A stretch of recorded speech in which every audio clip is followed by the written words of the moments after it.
Hello everyone, I've got a new build for you guys. It's the leveling build, Season 5, Chain Lightning Sorcerer. You've probably seen most of the things already. There's small changes here and there. I just want to quickly get into it. I'll be following this build up until level 50. I'll put this build link in the description. And it also has a variant with the uniques and it's 50 plus that also has Paragon board.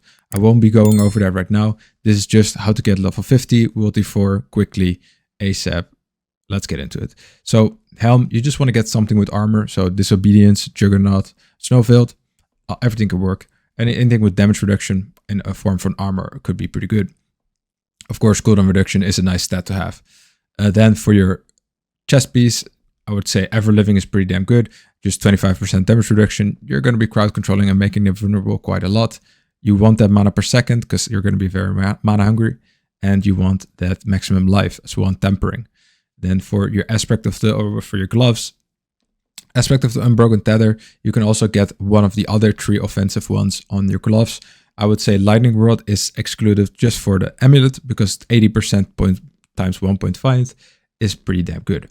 You want to save that for your amulet. If you don't have it, put it on your amulet. You know, just think a little bit and it will be fine.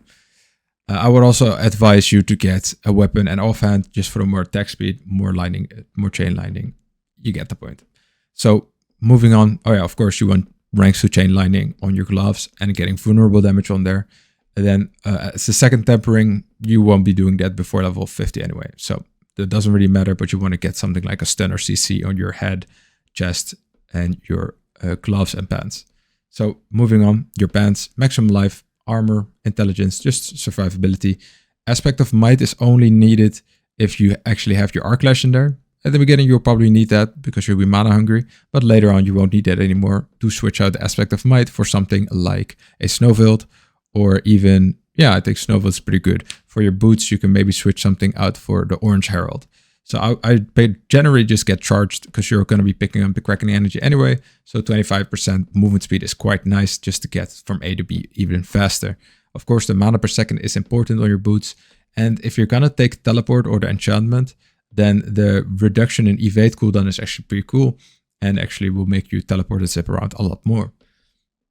Then for your first off of your main weapon, that will be accelerating for more attack speed. You can, play around with this a little bit. If you already have it, by chance, if you're making a second character, getting the lucky hit, 40% chance to do a lot more lightning damage is very important, especially if you want to go to World 2, 3, and 4 earlier. Then tempering this on your weapon and your offhand is very important. If you're not going to do that, if you don't have this yet, then I would just get something like vulnerable damage just on there. For your amulet, as I've said before, you want to get that Lightning World aspect because that is a 25% or 50% chance against bosses or CC'd enemies to deal 80% more damage or even 120% if you're doing it on your amulet. Cooldown reduction, attack speed, critical strike chance, ranks to Conjuration Mastery isn't really that necessary now, but if you get it, it's nice. Then recharging aspect, this is going to get your mana back for most of the time. Then Prodigy is just a lot more mana regeneration. Your cooldowns are going to be quite high at the beginning, so you might even get an Umbral here. Just for every time you CC someone, you gain some mana back. So the tempering you all want to focus on is vulnerable damage, and later on you might get the Unstable Current cooldown reduction. I would say it's a bit of a... actually, the Unstable cooldown reduction is also pretty good to take early. So just take whatever you have and just keep on going. Because in the early game, it's really important to keep on going.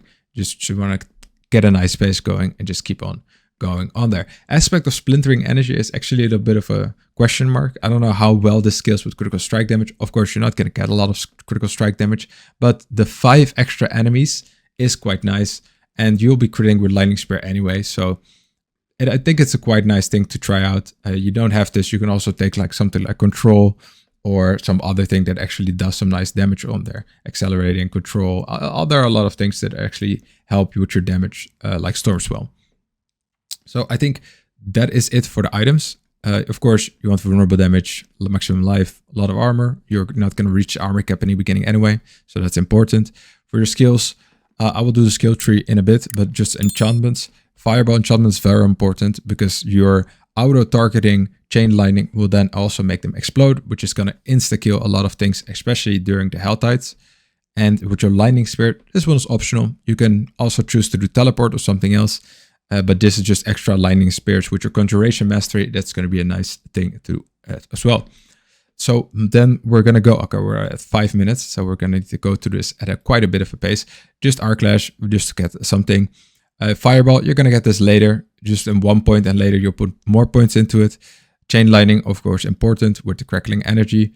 Then we have Teleport. You want max rank in this eventually because you want to get from A to B even faster. And the cooldown got increased even more. So reducing this is actually quite nice.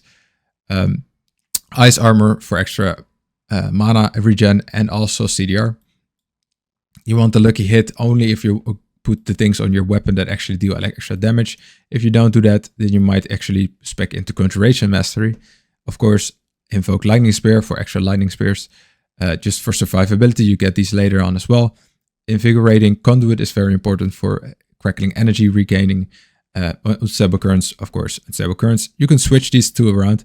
You could even take, I would take Conduction just for the extra movement speed, but you could also take Electrocution for the extra survivability. Then Fierce Mastery is going to be changed a little bit. Oh yeah, it already got the new changes in there. So it's going to do a 10% chance to even do a lot more damage. So that's it for the skill tree. We went through it at quite a high pace just because I want you to use this video quickly and then just really start leveling, which is the fun part. I hope you guys appreciate this video. It was a quick one, a little bit different than usual. I'll see you guys playing around. I'll be streaming in about an hour. So I'll see you guys. Ciao.